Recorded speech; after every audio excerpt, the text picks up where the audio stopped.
Assalamualaikum warahmatullahi wabarakatuh. Alhamdulillah hamdan katsiran thayyiban mubarakan fihi kama yuhibbu rabbuna wardah. Wassalatu wassalamu ala nabiyyina Muhammadin wa ala alihi wa sahbihi wa man sara ala nahjihi bi ihsanin ila yaumil wa ba'd. Hadirin yang Allah muliakan, tidak ada kata yang pantas untuk kita ucapkan pada kesempatan kali ini kecuali bersyukur kepada Allah atas segala nikmat dan karunia yang Allah berikan kepada kita, sebagaimana salawat dan salam semoga senantiasa tercurahkan kepada junjungan kita Nabi kita Muhammadin sallallahu alaihi wasallam beserta para keluarga beliau, para sahabat-sahabat beliau, dan orang-orang yang istiqomah berjalan di bawah naungan sunnah beliau sampai hari kiamat kelak. Hadirin yang Allah semoga muliakan, pada kesempatan kali ini kita bersyukur dan memuji Allah Subhanahu wa taala atas segala karunia dan nikmat yang Allah limpahkan kepada kita. Kita bisa kembali belajar, kita bisa menuntut ilmu, belajar dari salah satu kitab terbaik di dunia, Riyadhus Shalihin, bersama salah satu ulama yang luar biasa, Al-Imam Yahya bin Sharaf An-Nawawi rahimahullahu ta'ala. Dan kita bisa lakukan itu di salah satu hari-hari terbaik, di 10 hari pertama di bulan Dzulhijjah, dan tepatnya tanggal 9 Dzulhijjah. Oleh karena itu bersyukurlah kepada Allah Subhanahu wa taala atas segala nikmat dan karunia yang Allah berikan kepada kita. Sebagaimana salawat dan salam semoga senantiasa tercurahkan kepada Nabi kita Muhammadin alaihi salatu wassalam beserta para keluarga, para sahabat, dan orang-orang yang istiqomah berjalan di bawah naungan sunnah beliau sampai hari kiamat kelak. Jamaah yang Allah muliakan, kita kembali bersama bab sabar, hadis yang ke-46, hadis yang menjelaskan bagaimana tips menahan marah. Tips menahan marah.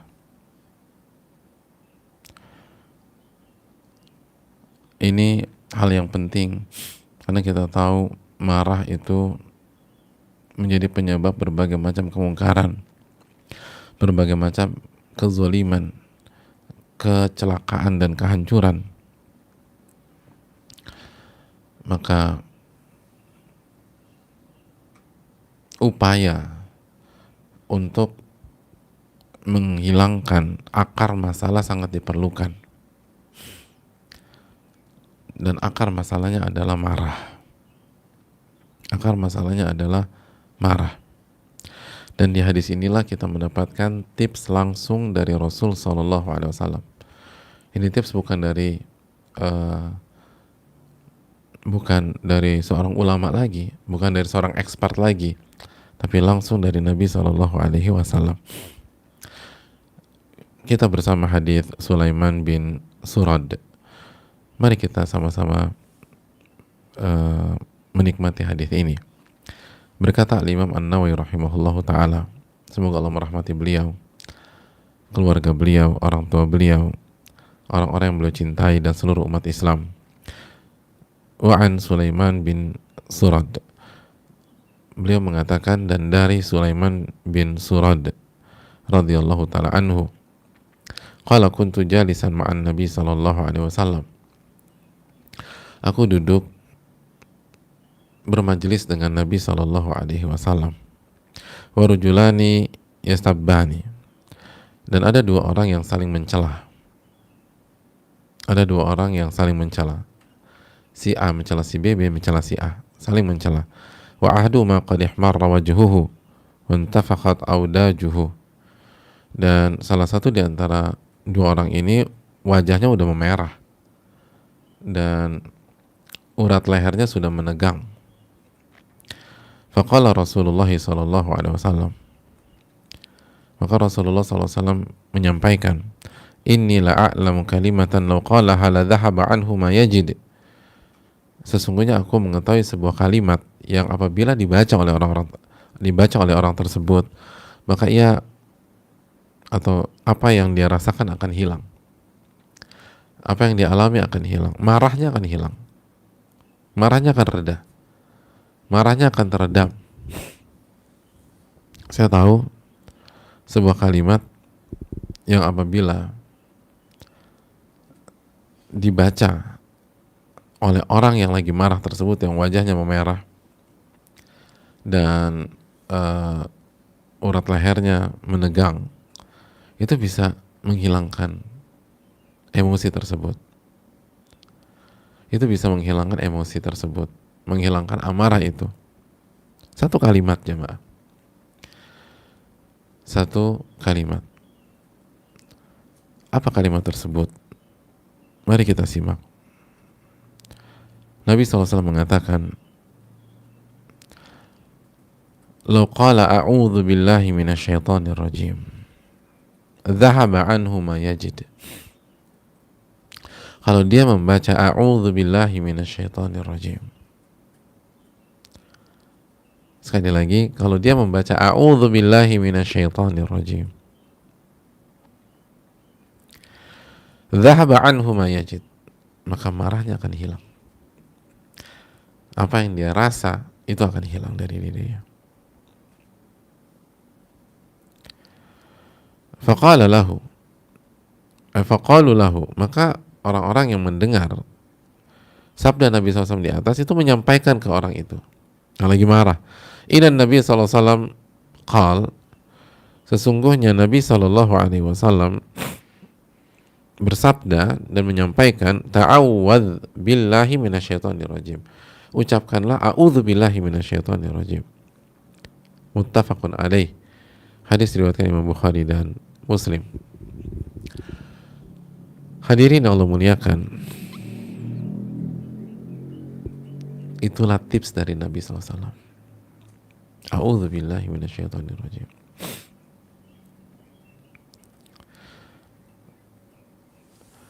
Mari kita berinteraksi dengan hadis ini. Yang pertama, mari kita berkenalan dengan rawinya. Rawi bernama, rawi dari sahabat ya, Sulaiman bin Surat bin Al-Jaun bin Abil Jaun Al-Azdi, salah satu sahabat yang merupakan tokoh dan pembesar di kaumnya.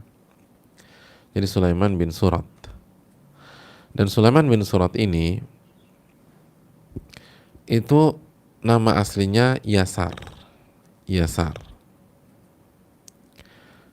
Kiri gitu ya. Dan diganti sama Nabi. Sebagaimana Nabi punya kebiasaan kalau bertemu dengan sahabat yang namanya nggak bagus, maka beliau ganti. Jadi dari Yasar ke Salman gitu loh. Diganti sama Nabi SAW. Jadi sekali lagi, dari Yasar ke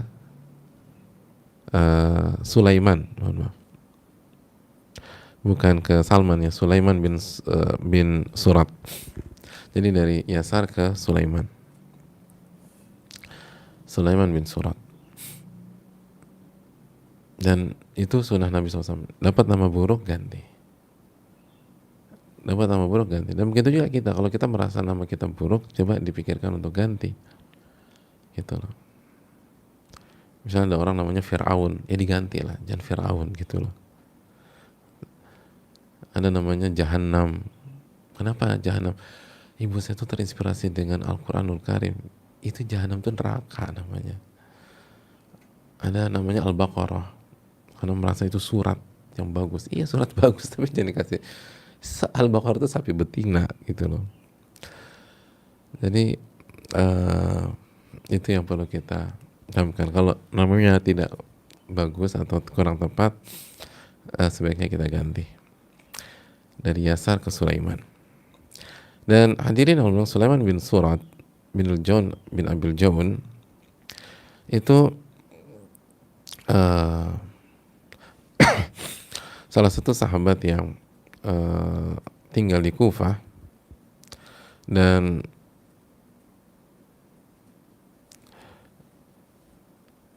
orang yang punya agama yang bagus dan ibadah yang kuat. dan kedudukan yang tinggi, dan punya suara di kaumnya. Jadi Sulaiman bin Surat ini itu punya suara di kaumnya, punya kedudukan yang tinggi, dan ibadahnya kuat. Dan itu benar sekali. Kalau kita ingin punya kedudukan yang tinggi di tengah-tengah masyarakat dan suara yang didengar yang berpengaruh, maka tipsnya adalah perkuat iman dan ilmu kita. Yarfa'illahu alladhina amanu minkum walladhina utul ilma darajat. Allah akan mengangkat derajat orang-orang yang berilman dan berilmu. Allah akan mengangkat derajat orang-orang beriman dan berilmu. Ditinggikan derajat itu dengan iman dan dengan ilmu, bukan dengan harta, jemaah. Bukan sebatas dengan popularitas. Dan Allah menghibur orang-orang beriman dengan firman-Nya dalam surat Ali Imran ayat 139, wala tahinu wala tahzanu wa antumul a'launa in kuntum mu'minin. Anda jangan merasa rendah. Kalian jangan pernah merasa rendah. Dan jangan sedih.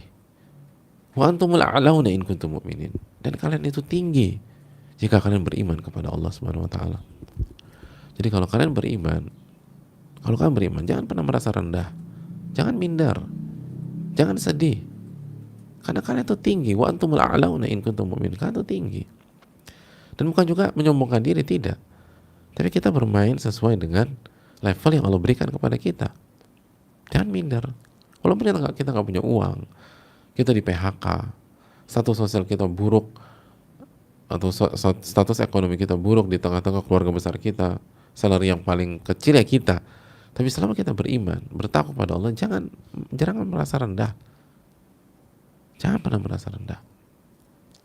Wala tahzanu, dan jangan sedih.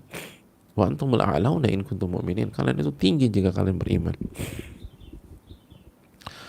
Oleh karena itu hadirin yang Allah muliakan, contohnya adalah Sulaiman bin Surat, dan beliau salah satu pendukung Ali bin Abi Thalib dalam perang Jamal dan Siffin.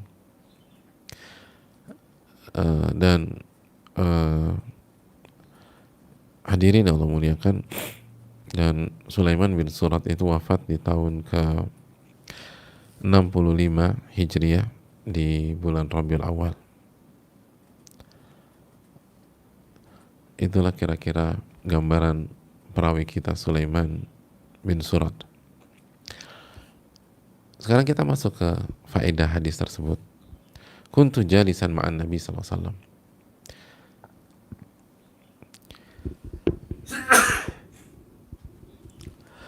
Ya. Kuntu jalisan ma'an Nabi sallallahu alaihi wasallam. Aku bermajelis dengan Nabi sallallahu alaihi wasallam. Kata para ulama, ini pelajaran bagi kita bagaimana para sahabat itu berusaha bermajelis dengan Nabi sallallahu alaihi wasallam. Berusaha mendekat, berusaha duduk bareng. Karena duduk dengan Nabi sallallahu alaihi wasallam artinya ilmu, artinya iman, artinya hikmah. Duduk bersama Nabi SAW itu ilmu semua. Tidak ada gibah, tidak ada celah, tidak ada fitnah, tidak ada kata-kata kotor, tidak ada bercanda yang kelewatan, tidak ada kekerasan. Yang ada kelembutan, kesantunan, adab, ilmu, hikmah, iman. Nah, begitu juga dengan kita. Hendaknya kita bermajelis atau duduk dengan orang-orang yang berusaha mengamalkan sunnah Nabi SAW. Betul, bermajelis dengan Nabi udah gak mungkin, tapi bersama dan duduk dengan orang-orang yang berusaha mengikuti sunnah Nabi itu masih mungkin. Duduklah dengan mereka, asal benar-benar mengamalkan, bukan hanya casing, bukan hanya klaim, bukan hanya slogan kita ngikutin sunnah, tapi apakah orangnya itu sesuai dengan klaimnya apa tidak. Dan tidak ada yang maksum, tidak ada yang sempurna. Pasti setiap kita terjatuh dalam kesalahan. Tapi poinnya adalah dia berusaha nggak ngikutin sunnah Nabi SAW, berusaha ngamalin apa enggak. Kalau iya, duduk sama dia, banyak mendekat kepada dia, tanya, bicara. Itu ilmu dan hikmah insyaallah ta'ala. Itu pelajaran yang pertama. Pelajaran yang kedua, jamaah yang Allah muliakan, para ulama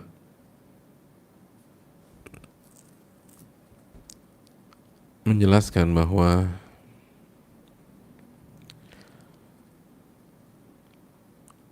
Nabi kita Shallallahu Alaihi Wasallam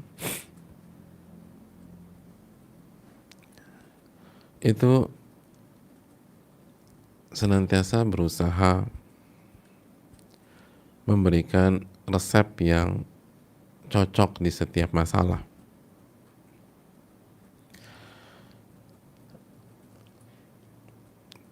Senantiasa berusaha memberikan solusi ketika melihat ada masalah.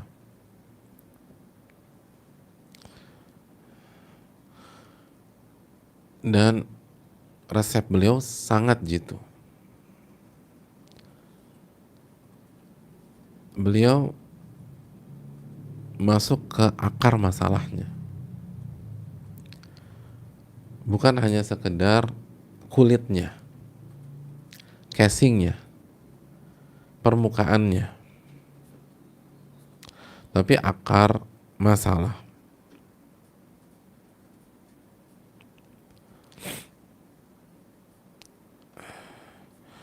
Hadirin Allah muliakan, ketika melihat ada dua orang yang saling mencela dan salah satunya wajahnya udah merah, terus urat lehernya sudah menegang, maka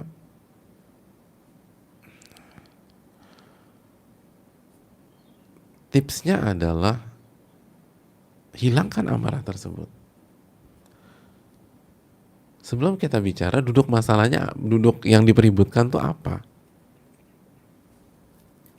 Karena sepelik apapun kasus dan konten, kalau dua-duanya hatinya tenang, nggak pakai marah, itu enak, itu nyaman.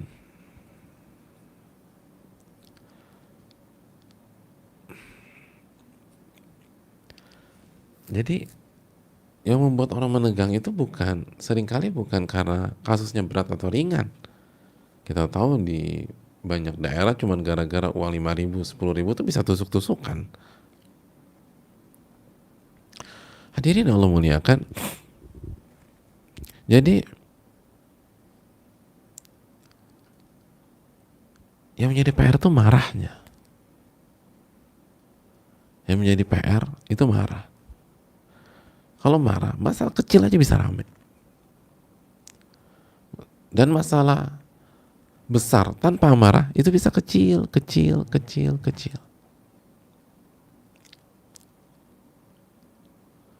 Lihat bagaimana ketika sahabat Nabi SAW, Ma'iz misalnya, atau Qamidiyah, atau Juhainah, itu melapor kepada Nabi bahwa mereka telah berzina. Nabi SAW tidak.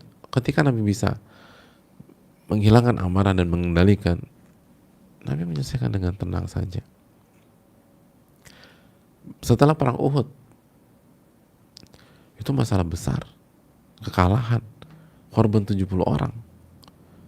Tapi Nabi nggak teriak-teriak, nggak ngamuk sama pasukan pemanah, terus nggak bicara, ini gara-gara ente semua nggak taat sama saya, kita kalah kan? Nggak, biasa aja. Bukan berarti nggak memandang serius, tapi tenang.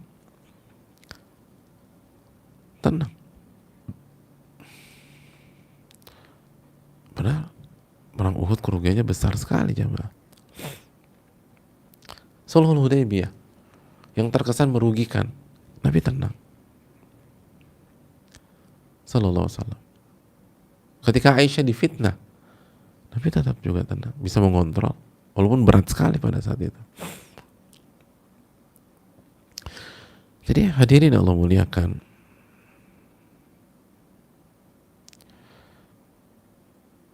ini hal yang perlu kita camkan. Jadi bukan ketika lihat ada orang marah segala macam, jangan fokus ke masalahnya apa, tapi hilangkan amarah dulu. Itu Nabi SAW.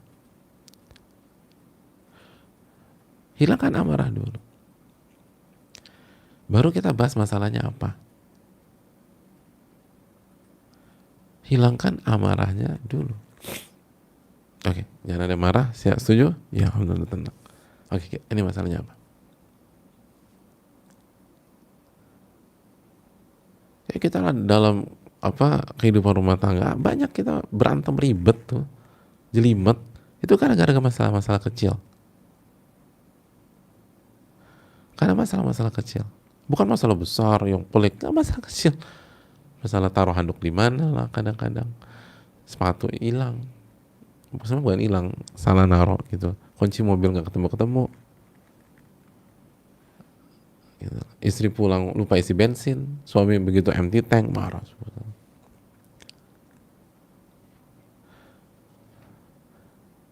Istri minta dibeliin tas, suami telat pulang.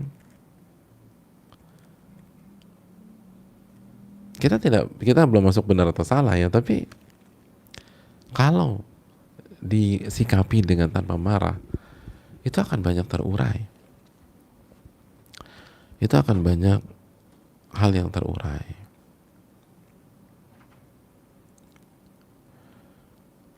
Oleh karena itu hadirin Allah muliakan, lihat bagaimana Nabi SAW, kemampuan beliau melihat solusi dalam sebuah masalah dan bicara akar penyakitnya, bukan simptomnya. Sama ketika orang terdekat kita panas, itu tenang dulu, itu simptom. Ini kenapa nih panasnya? Jangan langsung dikasih obat penenang atau penurun rendah panas terus gitu selama seminggu. Lihat, oh ternyata ada infeksi di kakinya, luka. Ya udah, keringkan aja itu, insya Allah panasnya akan hilang. Bismillah. Jadi akarnya itu apa? Akar rame, ngotot, wajah merah segala macam, itu bukan masalahnya. Itu amarahnya. Itu amarahnya. Kalau kita bisa mengontrol amarah, maka masalah sepelik apapun itu akan tenang, akan nyaman.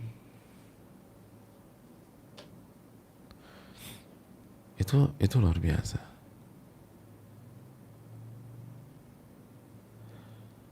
Dan banyak kasus demikian. Ada kasus-kasus yang besar, yang sensitif segala macam. Itu bisa diselesaikan dalam hitungan menit yang singkat karena dua-duanya tidak marah. Dan ada banyak kasus yang sederhana itu bisa sampai bukan 1-2 jam, berpekan-pekan gara-gara emosi dan marah. Maka Nabi SAW mengajarkan kita, lihat bagaimana menghilangkan marah, bukan masalahnya dulu diselesaikan. Kalau masalahnya berusaha diselesaikan sambil marah-marah, nggak bisa, udah nggak bisa. Kan yang dikasih petunjuk apa sama Allah? Masih ingat nggak surat Al-Baqarah 155, 156, 157? Yang dikasih petunjuk adalah orang-orang yang sabar.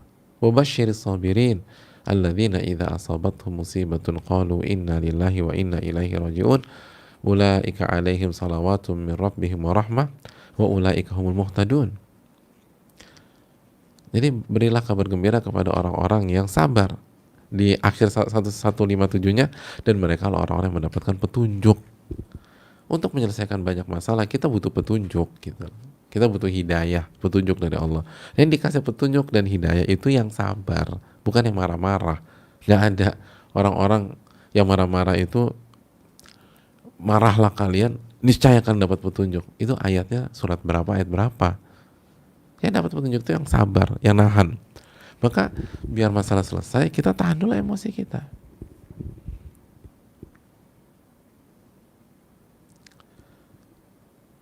Jadi jangan, misalnya suami istri, kamu maunya apa sih? Jangan nanya maunya apa dulu. Coba kita tenang, kita hilangkan amarah kita dulu. Ya. Amarah harus diselesaikan dulu.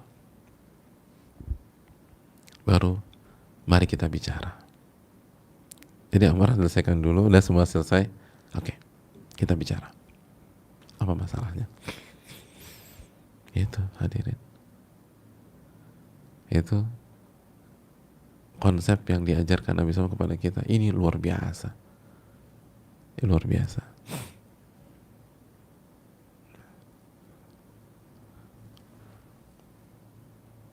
Itu poin-poin yang berikutnya jamaah sekalian.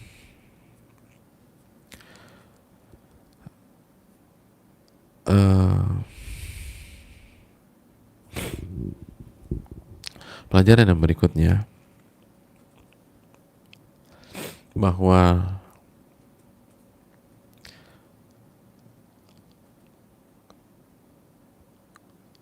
resep mengobati marah, meredam marah dan menghilangkan marah itu kembali kepada Allah Subhanahu wa taala. Mengucapkan a'udzubillahi minasyaitonirrajim. Aku berlindung kepada Allah dari godaan syaitan yang terkutuk. Itu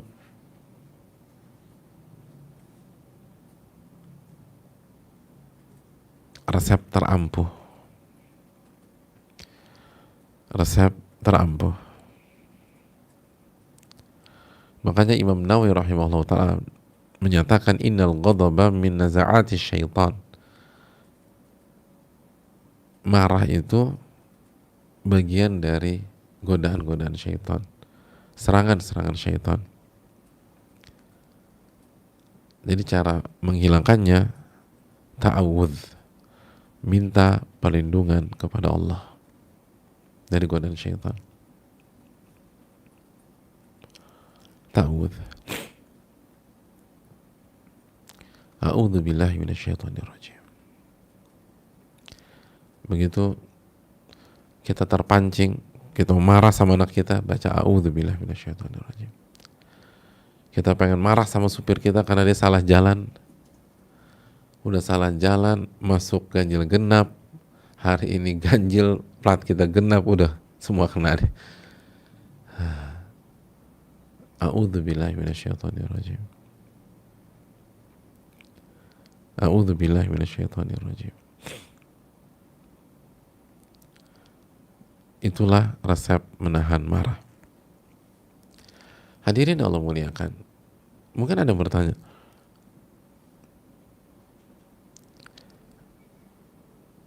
saya sudah coba praktekkan Ustaz, tapi nggak berhasil. Tapi tidak berhasil.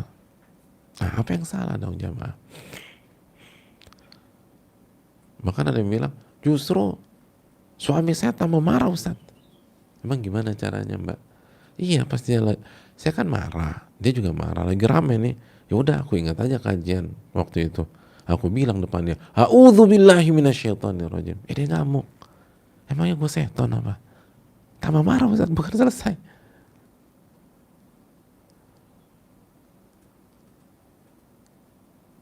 Jadi kok bisa? Apakah resepnya keliru? Resepnya nggak keliru. Resepnya keliru. Kita yang keliru. Kita yang salah racikan. Kita yang salah racikan. Hadirin yang Allah muliakan.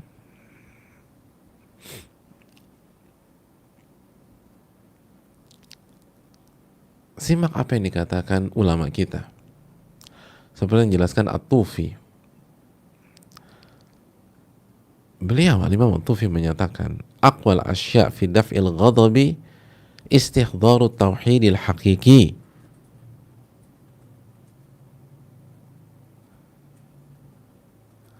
Masya Allah. Resep terbaik untuk menolak amarah dan menghilangkan amarah adalah menghadirkan tauhid yang hakiki, tauhid yang sejati.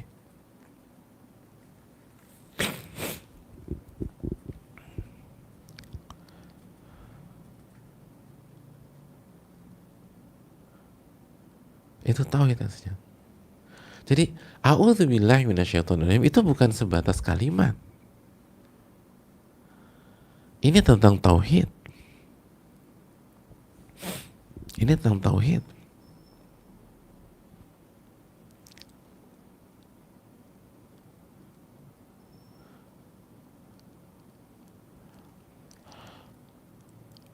Maka kita harus hayati.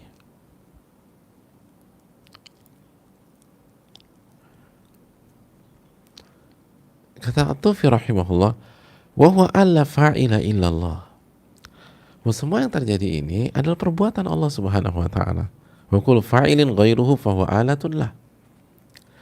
Dan setiap pihak yang terkesan pelaku itu hanya media atau alat saja, alat. Faman tawajja ilaihi bimakruhin min jihati ghairihi fastahdara anna Allah law sya'a lam yumkin dhalikal ghair minhu indafa ghadabuh. Dan maka barang siapa yang kembali kepada Allah, yang menuju Allah Subhanahu wa taala dengan hal yang dia tidak sukai dari arah selain Allah, lalu dia tanamkan perasaan Allah ini, kalau Allah kehendaki nggak mungkin ini kejadian. Artinya dia bisa gituin saya, itu pasti karena kehendak Allah. Pasti karena kehendak Allah. Kalau Allah nggak kehendaki nggak mungkin terjadi. Masih ingat akhir surat At-Takwir, wa ma tasyauna illa ayyasha'allahu rabbul alamin. Dan apapun yang kalian inginkan tidak mungkin terwujud, tidak mungkin terjadi kecuali apa yang dikehendaki oleh Allah Subhanahu wa taala. Jadi ini udah Allah kehendaki. Wajal li'annahu law ghadiba wal halatu hadhi kana ghadabu ala rabbih azza wa jal. Jadi kalau dia tetap marah dalam kondisi bahwa apa yang terjadi itu kehendak Allah, maka tanpa sadar dia tuh marahnya sama Allah. Karena ini semua takdir Allah Subhanahu wa taala, Allah yang kehendaki. Ini ciptaan Allah Subhanahu wa taala. Masih ingat iman kepada takdir? Ini tentang ilmu Allah, ini Allah catat di Lauhil Mahfuz, lalu ini tentang kehendak Allah, lalu ini tentang ciptaan Allah Subhanahu wa taala. Jadi ketika kita marah karena apa sih? Karena sebuah kejadian kan. Kita marah kan karena sebuah kasus. Nah, kejadian kasus itu kan gak mungkin terjadi kecuali Allah ketahui, telah dicatat di Lauhil Mahfuz, lalu dikehendaki oleh Allah dan diciptakan oleh Allah Subhanahu wa taala. Nah, ketika kita marah, hakikatnya kita marah kepada Allah Subhanahu wa taala secara tidak langsung. Huwa khilaful ubudiyah. Dan itu bertentangan dengan proses penghambaan, bertentangan dengan konsep penghambaan, bertentangan dengan status kita sebagai seorang hamba. Kan kita hamba, masa kita marah? Hamba itu nerimo, hamba itu nurut. Ya hamba, ya udah.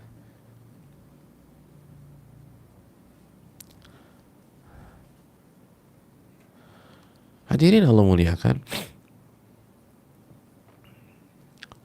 Jadi nggak cocok. Makanya kan Allah berfirman dalam surat Al-Furqan ayat 20, wa ja'alna ba'dakum li ba'din fitnatan atasbirun wa kana rabbuka basira. Dan kami jadikan interaksi di antara kalian sebagai ujian. Jadi pemicu amarah, pemicu kita marah, ya apa? Ya suamilah nyebelin gitu loh, suamilah telat pulang, atau istrilah yang nggak kurang berkhidmat, atau anak-anak lah nggak mau diatur, atau orang tua yang nggak bisa ngerti kita sebagai anak. Itu semua Allah ciptakan sebagai ujian buat kita. Ujian apa? Atas birun, ujian penghambaan, ujian ibadah, Dan ibadah yang dimaksud adalah kesabaran. Atas birun, sabar nggak? Dan sabar kan ibadah. Sabar itu ibadah. Atas birun, sabar nggak? Wa kana rabbuka basira. Dan Rabbmu itu maha melihat. Jadi ketika kita ribut sama tetangga, sebenarnya isunya bukan tetangganya. Kejadian itu ujian dari Allah Subhanahu wa taala untuk menguji kesabaran kita, untuk menguji ibadah kita. Ketika kita berantem sama istri atau berantem sama suami, itu jadi masalah bukan suami kita, yang jadi masalah bukan istri kita. Kejadian itu Allah takdirkan untuk menguji sabar enggak, menguji kesabaran kita dan ibadah kita. Maka orang yang marah, dia menabrak konsep penghambaan itu sendiri. Orang yang marah itu sama saja menentang peribadatan itu sendiri tanpa dia sadar. Ini yang perlu kita renungkan.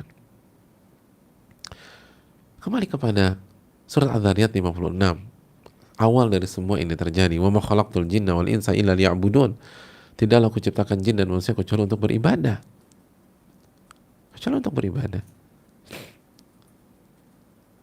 Tidaklah aku ciptakan jin dan manusia kecuali untuk beribadah. Untuk beribadah. Ini hal yang perlu ditekankan. Makanya setelah itu Al-Imam Ibnu Hajar rahimahullah memberikan catatan wa bihadza yadhharu sir fi amrihi sallallahu alaihi wasallam alladhi ghadiba bi an yasta'idza minasyaitan. Dari sinilah terlihat, terungkap rahasia dari perintah Nabi SAW kepada yang lagi marah untuk beristi'adzah, untuk meminta perlindungan kepada Allah dari syaitan. Ini rahasianya kata Ibnu Hajar rahimahullah. Li'annahu idza tawajjaha ila Allah fi tilkal hala bil isti'adzah bihi minasyaitan amkana istihdar ma dzukir. Wa idza istamara syaitan mutalabbisan mutamakkinan min al-waswasah lam yumkinhu min istihdar syai'in min dzalika wallahu a'lam. Karena kata Ibnu Hajar rahimahullah, ketika Nabi SAW memerintahkan seseorang untuk berta'awudz, mengucapkan a'udzubillahi minasyaitonir rajim, itu karena jika seseorang menuju Allah Subhanahu wa taala dalam kondisi masalah,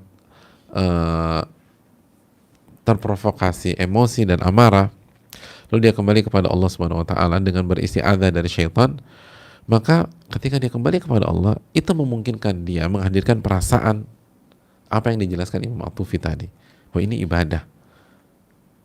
Ini ujian. Wa idza istamara syaitan mutalabisan mutamakkinan minal waswasah, dan apabila syaitan terus menggoda dia dan menguasai dia, maka dia nggak mungkin bisa menghadirkan konsep yang tadi dijelaskan tersebut. Sehingga artinya sekali lagi, jadi poinnya adalah ada masalah nih, gitu loh. Ada masalah. Nah, syaitan tuh berusaha menguasai kita dengan membakar api emosi, amarah dan seterusnya. Tujuan syaitan adalah agar kita tidak menyadari konsep penghambaan, agar kita tidak menyadari dan lupa konsep peribadatan,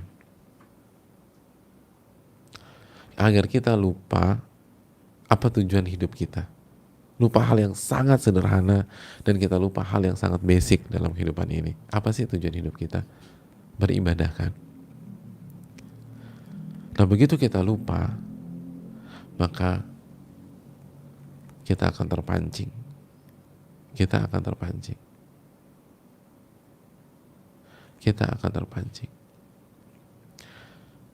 Gue harus kasih dia pelajaran, bro. Tujuan hidup lo bukan kasih quote and quote pelajaran ke orang-orang yang bermasalah dengan lo, misalnya gitu. Tujuan hidup lo itu beribadah. Dicek dulu itu perintah Allah atau bukan. Bisa jadi ya kasih shock terapi, tapi kalau ya caranya bagaimana? Gak bisa menghalalkan segala cara. Jadi, oh ini dalam jamaah sekalian, dalam. Jadi lagi-lagi kunci dan resep menghilangkan marah adalah tauhid yang sejati. Jadi hanya orang-orang yang belajar tauhid dan mengamalkan tauhid,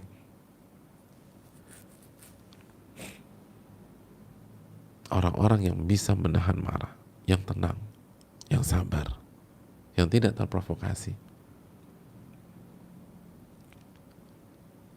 Hanya mereka. Dan kalimat ini bukan sebatas ucapan a'udzubillahi minasyaitonirrajim tanpa makna. Ini maknanya jelas. Syaitan yang berusaha melupakan kita dari konsep ini. Syaitan yang berusaha menghilangkan fokus dan konsentrasi kita. Maka kita minta pertolongan kepada Allah untuk melindungi kita dari syaitan-syaitan tersebut. Maka jemaah sekalian yang Allah muliakan, agar ini berhasil, kita harus kembali meresapi apa makna dari a'udzubillahi minasyaitonirrajim tersebut.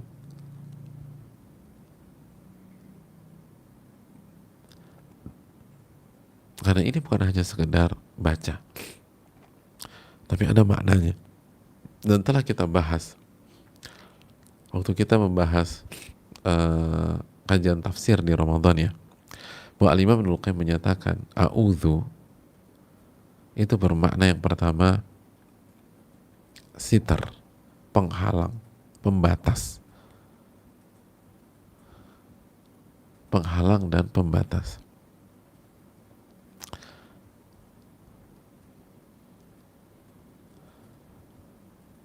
Orang yang meminta perlindungan berarti dia minta pihak tersebut menjadi penghalang dia dari yang dia takuti, dari musuhnya atau lawannya.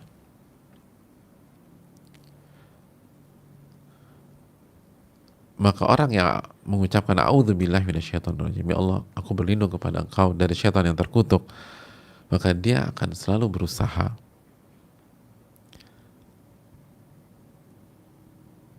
menjadikan batasan-batasan Allah sebagai jalan hidupnya. Kan sitar sebagai pembatas. Jadi dia nggak akan offside, dia nggak akan lewati batasan-batasan Allah. Dan dia selalu berada di belakang ketentuan dan agama Allah Subhanahu wa taala. Orang yang minta perlindungan selalu ambil posisi di belakang penghalang tersebut atau pihak yang diminta perlindungan. Anak kecil ketika minta perlindungan ke ayahnya karena ketakutan melihat seorang dokter anak misalnya, maka dia akan mengambil posisi di belakang ayahnya. Ayahnya dijadikan penghalang antara dia dengan sang dokter. Nah, begitu juga dalam hidup kita. Kalau kita benar-benar bertauhid, kita harus jadikan Allah Subhanahu wa taala dan aturan-aturan Allah Subhanahu wa taala di depan kita dan kita ada di belakang. Kita ada di belakang. Jadi harus ada di belakang Allah. Dalam arti belakang tuntunan Allah Subhanahu wa taala. Batasan-batasan Allah Subhanahu wa taala. Dan yang berikutnya, a'udzu itu perlindungan itu artinya selalu ingin dekat dan tidak ingin menjauh. Orang yang meminta perlindungan itu nggak mau jauh-jauh. Dia berusaha dekat, dan dekat. Ada seorang wanita pergi ke polsek karena merasa terancam mau diperkosa. Maka ketika Pak Polisi suruh dia pulang, udah pulang aja Mbak ke rumah, insya Allah nggak ada apa-apa. Dia nggak mau. Boleh saya bermalam di kantor sini aja nggak? Dia nggak mau jauh-jauh, karena dia minta perlindungan kepada Pak Polisi.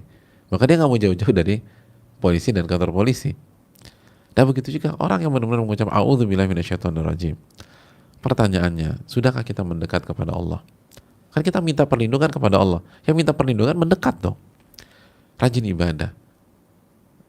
Jadi bukan hanya ucapkan auzubillahi minasyaitonir rajim, tapi di samping itu kita harus rajin ibadah kepada Allah. Itu minta perlindungan. Dan jangan jauh-jauh dari tuntunan Allah. Jangan jauh-jauh, mendekat.